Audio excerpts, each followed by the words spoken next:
বিচার কিছু যারা রাজপথে আমাদের উপরে আক্রমণ করেছে তাদের হবে, শুধু গণহত্যায় যারা আপনার সরাসরি অংশগ্রহণ করেছে তাদের হবে? এই দানবকে যারা তৈরি করেছে ব্যবসায়ী শ্রেণী এবং এই দানবকে তৈরি করে যারা লুটপাট করেছে তাদের বিচার হবে না? এই সরকারের 111 সরকার অন্তত আমরা দেখেছিলাম দুর্নীতির বিরুদ্ধে একটা শক্ত অবস্থান শুরুর দিকে ছিল।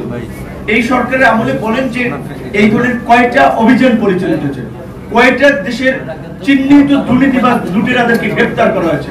বরঞ্চ আমরা দেখি যে অর্থ পাচারকারী, স্বর্ণ চোরাচালানি তারাও জামিনে বের হয়ে যাচ্ছে। কিছু জায়গায় আপনারা জানেন যে ডায়মন্ড ওয়ার্ল্ডের আপনার মালিক ছিলেন দিলীপ আগরওয়াল নামে, তার বিরুদ্ধে স্বর্ণ পাচার থেকে শুরু করে চোরাচালান এমন হেন অভিযোগ নাই, তিনি জামিনে বের হয়ে গিয়েছেন। কিভাবে জামিনে বের হচ্ছে খোঁজ দিয়ে গেলে দেখা যাচ্ছে যে আমাদের রাজনৈতিক নেতৃবৃন্দ এই ক্ষেত্রে তাদের পক্ষে দাঁড়াচ্ছেন, সমর্থন করছেন। এবং এটা আমাদের জন্য লজ্জার যে আমাদের সহকর্মী, আমাদের রাজনৈতিক নেতৃবৃন্দ যারা একসাথে রাজপথে আন্দোলন করেছে, কোর্টে আন্দোলন করেছে, নিপীড়নের শিকার হয়েছে, আজকে তারা এই ফ্যাসিবাদের দোষরদের জামিনের জন্য, শুধু আর্থিক প্রলোভনের জন্য তারা তাদের পক্ষে দাঁড়াচ্ছে। একজন দুইজন নয়, প্যানেল ধরে দাঁড়াচ্ছে। তো তাহলে বিচারটা কিভাবে হবে? সংস্কারের কথা আমরা গত প্রায় 8 মাস দীর্ঘ আলাপ আলোচনা শেষে মোটামুটি একটা ঐক্যমত্যের জায়গায় বেশ কিছু সংস্কারের বিষয়ে আমরা পৌঁছেছি। এখন সেটা বাস্তবায়ন হবে। এখন দেখেন, আমরা কিছু কথা বলি, এখন এত ওপেন মিডিয়ার, সোশ্যাল মিডিয়ার ফলে মানুষ বুঝে না বুঝে মন্তব্য করা এবং সেটাকে নেগেটিভ ভাবে ব্র্যান্ডিং করা এবং মানে কথা বলা এখন মুশকিল। যে প্রধান উপদেষ্টাও বিবৃতি দিয়ে এই ডিজিটাল মবের কারণে সেটা তুলে ফেলে তার অফিসিয়াল পেজ থেকে। এখন আমাদের জন্য একটা বিপদ হয়ে দাঁড়াচ্ছে, আসলে কথা বলাও মুশকিল হয়ে যাচ্ছে। গালি গালাজ এবং সেটার একটা ইন্টেনশনাল এবং একটা সংঘবদ্ধ ক্যাম্পেইন সেটার বিরুদ্ধে। এই মুহূর্তে আমরা ঐক্যমত্য কমিশনের সর্বশেষ আলোচনাটা এরকমই ছিল, এই মুহূর্তে আসলে দুটো ভোটের বাস্তবতা নাই। একটা ভোট সুষ্ঠুভাবে করা যায় কিনা সেটা নিয়ে যথেষ্ট সন্দেহ আছে।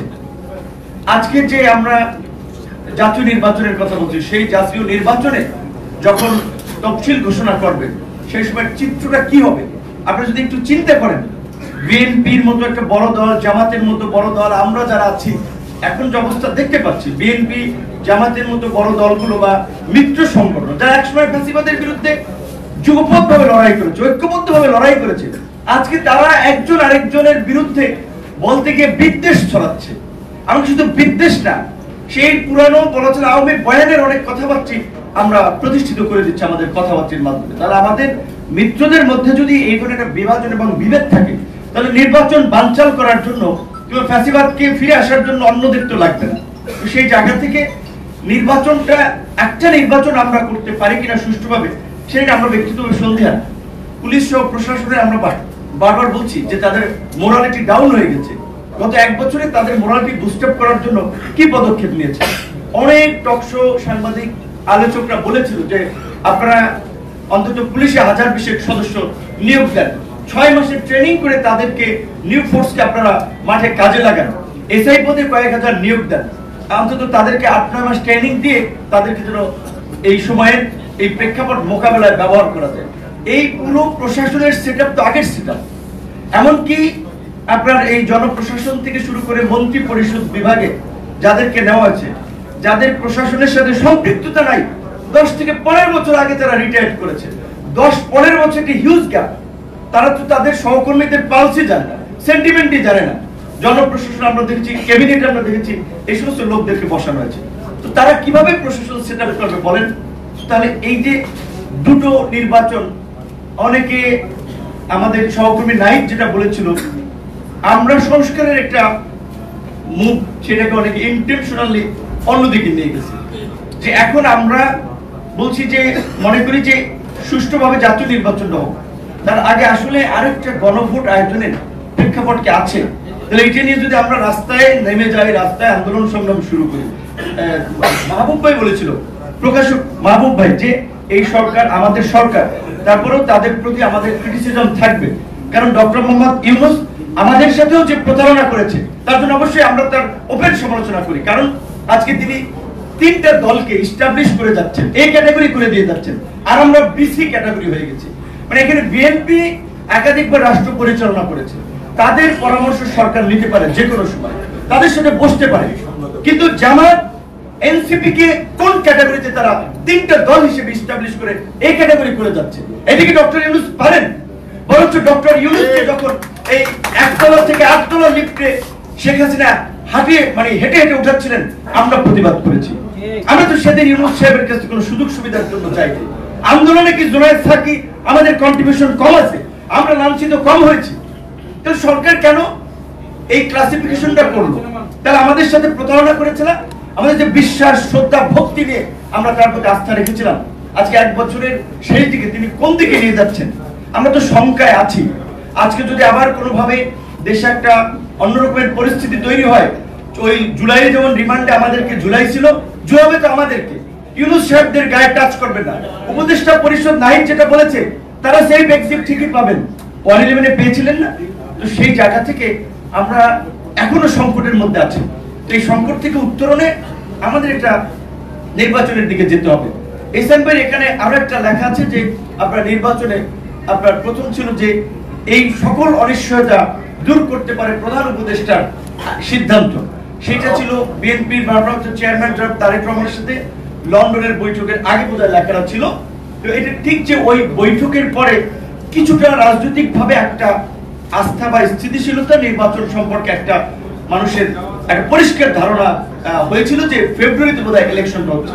আর আমাদের পরিষ্কার মহাসচিব সাহেব আছেন, বিএনপির একটা বড় দলের, আমরা মনে করি যে জুলাই ঘোষণাপত্র এবং সনদের জন্যই তো নির্বাচনটা আমাদের ডিলে হচ্ছিল। এখন ঘোষণাপত্র শেষ হয়েছে, সনদ শেষ হয়েছে, নির্বাচন নতুন বছরই হওয়া উচিত এবং জানুয়ারি মাসে হওয়া উচিত, ফেব্রুয়ারির জন্য অপেক্ষা করার দরকার নেই। কাজে নির্বাচনের জন্য মনে হয় আমরা ফেব্রুয়ারিতে প্রধান উপদেষ্টা করতে চেয়েছেন, আমরা তাকে বলতে পারি যে এখন জানুয়ারিতে সম্ভব, কারণ নির্বাচন যত ডিলে হবে তত আপনার এই বিচার বলেন, সংস্কার বলেন, এগুলো নিয়ে আরো ঘোলাটে পরিস্থিতি হচ্ছে। সংস্কার তো আমরা সবাই চাই, কেনা চাই।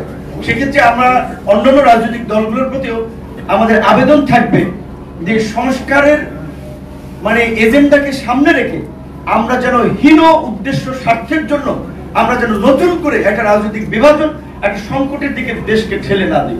এগুলোতে দুটো ভোটের বাস্তবতা নেই। জাতীয় নির্বাচনের দিকে আমাদের ফোকাস করা উচিত এবং এই জুলাই সনদ একই দিনে দুটো ভোটের কথা আলোচনা হয়েছে। কারণ দেখেন এই যে সমস্ত পণ্ডিত মানুষগুলো জুলাই সনদ এখন ভোটের কথা বলছে, বিএনপি যদি গণভোটে এটা না চায়, এখন জাতীয় নির্বাচন তো বাধাগ্রস্ত হবে, এটার ফলে অনেকে ধারণা করতেছে, বিএনপি যদি না চায়, জাতীয় পার্টি আওয়ামী লীগ এই ফ্যাসিবাদী শক্তি তো জুলাইয়ের পক্ষে না, গণভোটে কি এইটা গৃহীত হবে? গণভোট কি জয়লাভ করবে? তাহলে এই যে আমরা একটা রং স্ট্র্যাটেজি নিয়ে শুধুমাত্র মিডিয়ায় কিংবা মানুষকে একটা আইওএস দেওয়ার জন্য, একটা ব্লাফ দেওয়ার জন্য যে সমস্ত কথাবার্তা বলছি এবং সেটা নিয়ে একটা কর্মসূচি দাঁড় করাচ্ছি, একটা হইচই করছি, এগুলো কি বুঝে করছে না না বুঝে করছে আমরা বুঝি না। প্রধান উপদেষ্টার কাছে আমরা সত্যিকার অর্থে গতকালকে বিজেপির সভাপতি বলেছিল যে 4 মাস বিজেপি, যার বাংলাদেশের তৈরি পোশাক খাতের মালিকদের সংগঠন, আমাদের এক্সপোর্টের সবচেয়ে বড় জায়গা, দেশের অর্থনীতি যে আরএমজির উপরে একটা টিকে আছে, তারা 4 মাস মালিক পক্ষ দেখা করতে চেয়েছে সরকারের সাথে, অ্যাপয়েন্টমেন্ট পায় নাই। অথচ সোকরা পোকরা কতজন প্রধান উপদেষ্টার সাথে দেখা করে যায়, এমনকি বিদেশি ডেপুটি হাই কমিশনার যারা বাংলাদেশের আপনারা বলতে পারেন যে এই সিনিয়র সহকারী সচিব পদমর্যাদার জুনিয়র কর্মকর্তা, তাদের লেভেলের বিদেশিরাও এসে প্রধান উপদেষ্টার সাথে ঘন্টার পর ঘন্টা মিটিং করে যায়। আর আমাদের অর্থনীতির চাকাকে যারা ধরে রাখছেন, ব্যবসা বাণিজ্য, শিল্প কারখানা, তারা 4 মাস সময় পান না। এমনকি আমরাও অনেক ক্ষেত্রে মতামত দিতে গেলে সেক্ষেত্রেও অনেক ক্ষেত্রেই 3 দলকে ডেকে বিএনপির সাথে অন্যদেরকে মিলালে হবে। আপনি কি প্যারালাল করতে চাচ্ছেন যে তারা বিএনপির প্যারালাল? এটা কি বাস্তব? তাহলে আপনারা এই যে প্রতারণা করছেন, এর জন্য আপনাকে জবাবদিহি করতে হবে। সর্বশেষ একটা কথা বলে শেষ করব, এটা কথা বলার কথা না, তারপর বলতে হচ্ছে যে আমরা আওয়ামী ফ্যাসিবাদের বিরুদ্ধে আন্দোলন সংগ্রাম করলাম, বারবার রক্তাক্ত হয়েছে। মির্জা ফখরুল সাহেব আপনার নিশ্চয়ই মনে আছে, অনেক মিটিং এ বলেছিল যে আমাদের তরুণরা কোথায়, আমাদের তরুণদেরকে বেরিয়ে আসতে হবে, তরুণদেরকে দেশের জন্য রাজপথে নামতে হবে। সেই তরুণদেরকে রাজপথে নামানোর জন্য তরুণের চৈতন্য বোধ জাগ্রত করার জন্য আমরা রক্তাক্ত হয়েছি, আমরা লাঞ্ছিত হয়েছি, নিগৃহীত হয়েছি, কিন্তু আমরা হাল ছাড়িনি। কিন্তু এই পরিবর্তনের পরে কি পেলাম? সেই ফ্যাসিবাদের চেয়ে নির্মম নিষ্ঠুর ভাবে আক্রান্ত হয়েছি ডক্টর ইউনূসের সরকারে। আমি আজকে বলছি যে এখানে যে আমি সিনিয়র রাজনীতির সাক্ষী রেখে যেদিন জুলাই সনদ স্বাক্ষর হয়েছে সেদিনও মির্জা ফখরুল ইসলাম আলমগীর সাহেবের উপস্থিতিতে প্রধান উপদেষ্টাকে বলেছিলাম, শেখ হাসিনার আমলেও এইভাবে আক্রান্ত হই নাই, আপনার সরকারের আমলে যেভাবে আক্রান্ত হয়েছি। আপনারা বিচার বিভাগীয় তদন্ত করেছে, এই ঘটনার বিচার করতে হবে, অন্যথায় এই ঘটনা অনেকের সাথে ঘটবে। কাজে আমরা চাই যেমনি ভাবে এই মানবতা বিরোধী অপরাধের কারণে 15 জেনারেলকে বিচারের মুখোমুখি করা হয়েছে, সমস্ত জল্পনা কল্পনা অবসান ঘটিয়ে। কারণ অনেকে মনে করছে যে আর্মির লোক, তাদেরকে হ্যান্ডকাপ পরানো যাবে না, জেলে নেওয়া যাবে না। কেন ভাই? এই প্রায় 2 লক্ষ 1.5 লক্ষ আর্মির প্রতিনিধিত্বকে 15 জন কালপ্রিট করে তো আর্মিকে কলঙ্কিত করেছে। যে রানিং জেনারেলরা, সার্ভিং অফিসাররা বরঞ্চ তাদের বিচার দাবি করছে। সুতরাং এই 29শে অগস্টের ঘটনা যারা ঘটিয়েছে, তারা এর সাথে যারা জড়িত, তাদেরকে অবশ্যই বিচারের মুখোমুখি করতে হবে। অন্যথায় আমরা উপদেষ্টাদেরকে এবং প্রধান উপদেষ্টাকে একটা কথাই মনে করিয়ে দিয়ে শেষ করতে চাই, শেখ হাসিনার মতো প্রভাবশালী শক্তি, ভারতের মতো একটা উদীয়মান সুপার পাওয়ারের সমর্থন থাকার পরেও কিন্তু পালিয়ে যেতে হয়েছে। বাংলাদেশ এই দেশের প্রধান বিচারপতি ক্লিন শেভ করে আপনার মানকি টুপি পরে কিন্তু এখান থেকে পালিয়ে গেছে, বাইতুল মোকাররমের ইমামও। এই তরুণদের একটা অংশের প্রতিনিধিত্ব হলেও আমরা করি। এখানে আরেকটা কথা আছে যে এহসান ভাই লিখেছেন, এই কথাগুলো অনেকে বলে না যে ছাত্র ঐক্যে ফাটল কেন? যে ছাত্র তরুণরা নিঃশর্ত ভাবে আন্দোলন সংগ্রাম করেছে, আমরা সাকিব ভাই বলেছি, একাধিক মিটিং এ প্রধান উপদেষ্টাকে বলেছিলাম, এনসিপি বা এই কি বাক্সাস বৈষম্য বিরোধী ছাত্রদের লেন্স দিয়ে আপনি গোটা ছাত্র সমাজকে দেখবেন না। ছাত্রদল একটা বড় সংগঠন, শিবির একটা সংগঠন, ছাত্র অধিকার, ছাত্র ফেডারেশন, ছাত্র ইউনিয়ন, এরকম অনেক ছাত্র সংগঠন আছে। আপনি ডাকেন না সব ছাত্র সংগঠনের নেতাদের একদিন চা খান। আপনি তো বাইরের ইউনিভার্সিটিতে গেলে ফরেনার স্টুডেন্টদের সাথে, ইয়ুথদের সাথে গল্প করেন, সোশ্যাল বিজনেস নিয়ে ইন্টারাকশন করেন, সেমিনার করেন। তো দেশের তরুণদেরকে আপনি একটা দিন ডেকেছেন, শুধু এনসিপির ওই গুটি কয়েক ছেলেদেরকে এম্পাওয়ার করেছেন, আর গোটা ছাত্র সমাজকে আপনি বিচ্ছিন্ন করে দিয়েছেন, ছাত্র সমাজের সাথে প্রতারণা করেছেন, তাদের অবদানের প্রতি আপনি অসম্মান দেখিয়েছেন। এহসান ভাই যেটা বলেছিল যে ছাত্রকে ফাটল কেন? ফাটল ডক্টর ইউনূস ধরিয়েছে, ফাটল এই সরকার ধরিয়েছে। এনসিপি বা এই বৈষম্য বিরোধী আন্দোলন একটা কিংস পার্টি করতে গিয়ে সবাইকে এক্সক্লুড করে দিয়েছে। দেখেন এই ছাত্ররা সবচেয়ে শহীদদের সংখ্যা সংগঠন হিসেবে যদি ধরেন, ছাত্রদল সেই তালিকায় বড় সংগঠন থাকবে, শিবির, অন্যান্য সংগঠনগুলো, তাদের সাথে তরুণদের আন্দোলনের ফলে এত একটা ঐতিহাসিক পরিবর্তন হলো। একদিন প্রধান উপদেষ্টা তাদেরকে ডেকেছেন, তো আমরা শেষ বেলায় অনেক দুঃখ, অনেক ক্ষোভ বলতে পারছি না, কারণ ছুঁচু উপরে ফেলে তো বুকে পড়ে, এই জন্য অনেক কথা বলি না। কিন্তু আপনার আমার কিছু কথা বলতে হয়, কারণ ওনারা যেই দিকে এখন নিয়ে যাচ্ছে, এখন সংখ্যা আছে। এখন আমি প্রতিনিয়ত এই বাড়ি ফেরার পথে, আমার সাথে তো পুলিশি প্রোটোকল নাই, আমার তো লাইসেন্স করা পিস্তল নাই।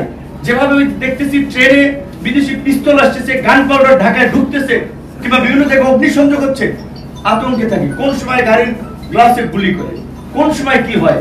কারণ এই গত 1 বছরে আইন শৃঙ্খলা বাহিনীর দুর্বলতার কারণে, সরকারের দুর্বলতার কারণে এই পরাজিত ফ্যাসিস্ট শক্তি নানান ধরনের নাশকতা শুরু করছে। এবং আজকে এই আমার দেশে মাহমুদ ভাই এই যে কলাম লিখেছেন, সেটা দিয়ে শেষ করতে চাই যে আজকে নির্বাচন, আমরা এখন আমাদের আসলে বিচার সংস্কার, বিচার যতটুকু করতে পেরেছে তারা 3 মাসে যতটুকু করতে পারে করবে, কারণ ফেব্রুয়ারির বাইরে তো তাদের যাওয়া নেই। এখন ওদের নির্বাচনটা কিভাবে সুষ্ঠু করেছে সেই বিষয়ে ফোকাস দিতে হবে।